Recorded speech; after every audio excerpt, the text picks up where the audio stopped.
Hey everybody, how's it going? Welcome to NoDQ&A video right here on NoDQ.com, as well as the YouTube channel and NoDQ&A videos affiliate, RingsideNews.com. This could be the last time you see me with this beard, because if by chance Dean Ambrose wins the WWE World Heavyweight Championship at Roadblock, I will shave off this beard immediately after the event. Will the beard stay or will it go? We'll find out this Saturday at Roadblock. But for now, got your questions from twitter.com/AaronRift. So let's get started with the first one today, which comes from Stefan. Objectively watching, the last big long-term storyline in WWE was The Authority. Can Vince and Shane storyline become the new big story? It's possible there will be a continuation of the Vince and Shane storyline past WrestleMania, but in terms of doing a new big story, I really do not see anything new revolving around Vince and Shane and Stephanie. My idea of something new would be for there to be no authority whatsoever. I think it would be nice just to have a period of time in WWE where there is no authority figure, and the only time you have any kind of authority figure is when you need it in the storyline. Like bring in a new Jack Tunney type of character that only appears when you need him to appear, and he's not a regular character on television every week. What I'm expecting to happen is, if Shane wins, then this whole soap opera with the McMahons will continue on past WrestleMania. But to me, that will not be new. That will just be a continuation of the Authority / McMahon family drama storyline, and that's the way it'll be. I got this question here from D. Irwin Martin V. Hi Aaron, first time asker. Is it ever possible for Shane, Stephanie, and Triple H to ever share power once Vince is gone from WWE? Please answer in video. In real life, Triple H and Stephanie have their own way of doing things, which is different from how Shane McMahon wanted to run things. Now, as far as on television, there's also a possibility that Shane could be aligned with Triple H and Stephanie. Maybe even as baby faces, they can all work together and make WWE the best product possible. And they can do this new storyline where the McMahons are listening to the fans, and maybe have that be real life as well, where the McMahons are doing what the fans want and they go with what the fans want and not fight it so much.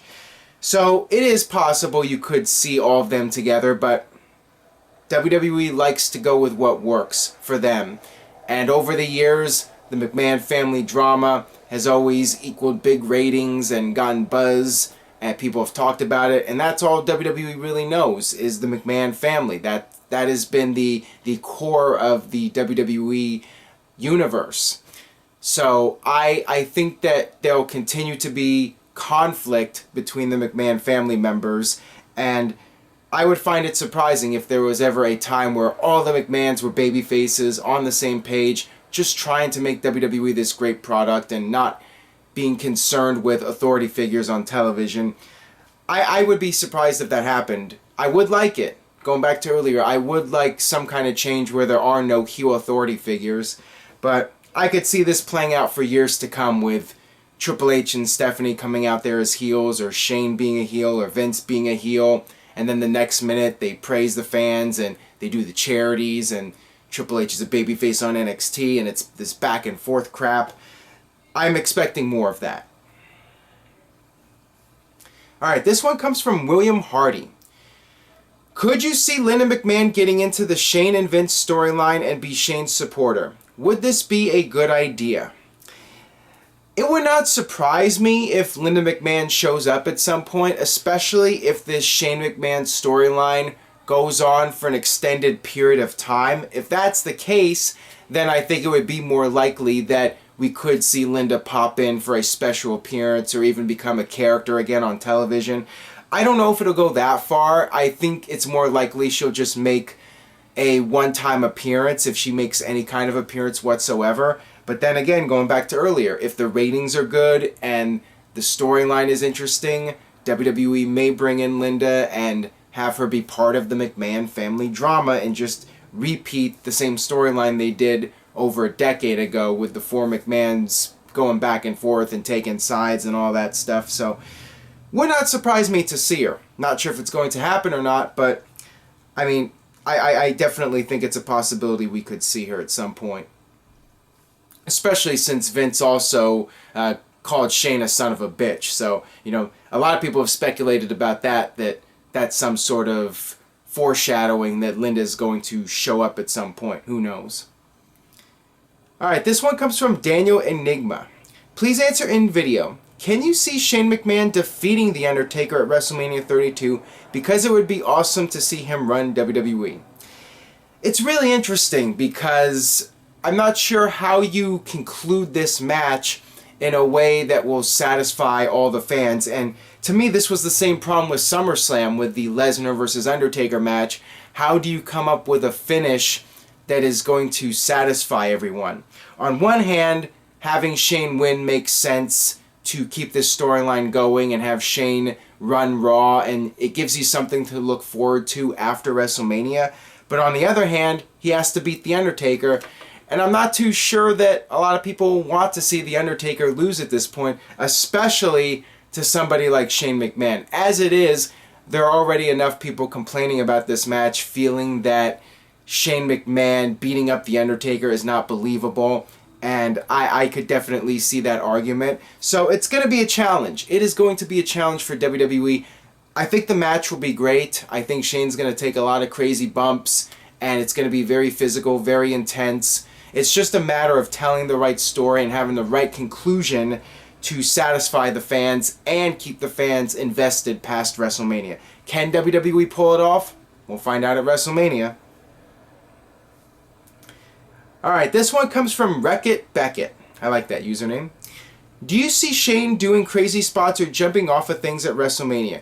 Also, do you think that they will have a clean finish? I do see Shane taking some crazy bumps. I'm not sure how crazy. I mean, there's always the possibility they'll do something on top of the cell.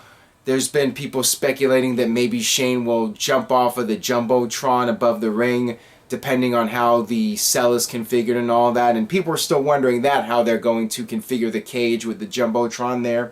You know, I'm sure they got this all worked out. But whatever the case is, I'm expecting Shane to go all out for this match. It is WrestleMania. This is his first match in 6 years now. And you know he's got it in his blood. And he wants to go out there and just give the fans the most memorable performance possible. And as far as there being a clean finish, that would surprise me. I would be surprised if there were no shenanigans whatsoever in this match. You know, I could see Vince interfering and then maybe Steve Austin countering Vince's interference, stuff like that. You know, I would be shocked if there was no outside interference whatsoever, other people getting involved. It could be a clean finish. I mean, anything's possible, but if I had to make a prediction, I would say it's more likely that there's some sort of interference. But you know what? We still got several weeks until WrestleMania, and depending on how the build goes, you know, I might change my opinion on it. I mean, it really it needs to have more time to see how the storyline plays out before I think anybody can really make a solid prediction on this. Alright, this one comes from Ron. Hey Aaron, do you think that Dolph Ziggler's attitude is the main problem for him not getting pushed? Who knows what the deal is with Dolph Ziggler? There's been a lot of speculation. Some people think he's too outspoken and he has too much of an attitude. I don't know if that's the case or not, but I think that with Dolph Ziggler's push, I think part of the problem was he got hurt after he won the world title. I mean, that Money in the Bank cash-in was a huge moment, but then he got injured a couple months later. So, you know, that really stalled his momentum, and injuries can do that, and various other factors, and, you know, sometimes the way he's being booked and the whole...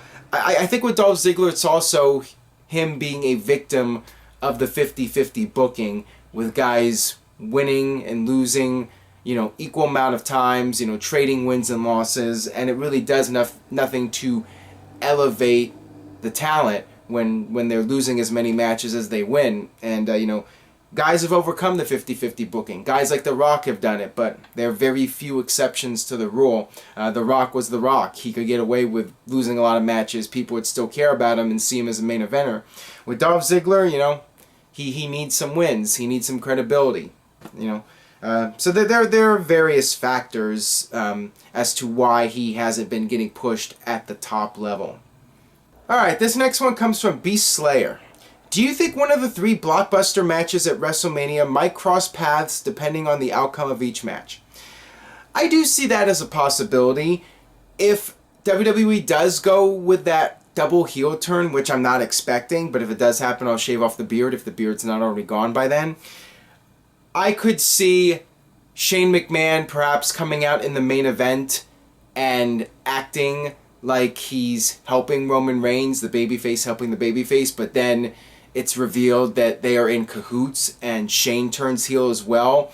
And you could even have Vince out there and have Vince, Shane, and Roman Reigns together as the new corporation, and Triple H and Stephanie are on the outside and they have NXT and they do the whole invasion. You know, this is just, I think, wishful thinking on my part. But I could see Shane or Vince getting involved in the main event between Roman Reigns and Triple H. I mean, I would definitely not rule that out. Depending on what direction WWE's going post-WrestleMania with the Shane McMahon and Triple H and Vince McMahon storyline, you know, that will definitely play a role in what direction they go and what happens in that WWE title match. Alright, got this one here from Stefan. Why did WWE push Paige to the lower card? She barely appears on TV despite being one of the best divas on the roster. Please answer in video. I'm not really sure what the deal is with her. I know she got very defensive when a fan questioned her on Twitter. She got really upset and lashed out at the fan and said he doesn't know what he's talking about, he's not in the business. You know, the usual defensive response to fan criticism. It could just be that WWE wants to focus on the new divas that came in when the Divas Revolution started. Charlotte and Becky and Sasha Banks, and Paige just unfortunately got lost in the shuffle. At the very least for her, she has the role on Total Divas, so she's still getting the television exposure despite not being on Raw or SmackDown all that often. Alright, this one comes from Reem. How do you feel about Big Boss Man finally being inducted into the Hall of Fame? I definitely feel he deserves it. Big Boss Man was one of the most memorable characters of not one but 2 eras. He was a big part of the golden era, the Hulk Hogan era, if you want to call it. He had that very memorable title match with Hulk Hogan on Saturday night's main event where they did the big superplex in the cage. That was an awesome match. That was one of Hogan's best matches of his career. Definitely one I would recommend checking out. And Boss Man was a solid performer, very agile for his size. He was successful as a heel and then successful as a babyface, so he could do both roles. He had an interesting character that people remembered, and then he came back during the Attitude Era and reinvented his character. He had the new look. He feuded with Steve Austin, so 2 different eras. He feuded with Hogan and then he feuded with Austin. And of course, some of the most infamous moments during the Attitude Era, the WrestleMania Hell in the Cell match where he got hung by The Undertaker, and then the whole storyline with Al Snow and Boss Man feeding Al Snow's dog Pepper to Al Snow. That was great. And then, of course, the Big Show storyline with that infamous moment where Big Show's funeral of his father was crashed by the Boss Man, and Big Show ended up body surfing on the casket. I mean, some memorable stuff with the Boss Man. So, you know, I would say yes, he does deserve to be in the Hall of Fame. I am a little bit surprised because of the fact that you already have Terry Gordy going into the Hall of Fame this year as part of the Freebirds, and he passed away at a young age. You know, WWE usually doesn't like to draw too much attention to that fact that so many wrestlers have died young. So for Boss Man to go in addition to Terry Gordy, that's a bit of a surprise, but I'm glad he's in it. Alright, that'll wrap it up for this edition of NoDQ&A video. Stay tuned to NoDQ.com for the very latest regarding the Roadblock special event on the WWE Network. Subscribe at youtube.com/NoDQ&AV, and we'll see what happens with the beard. Either I'll have it or I won't. Dean Ambrose wins, and it'll be gone. See you next time.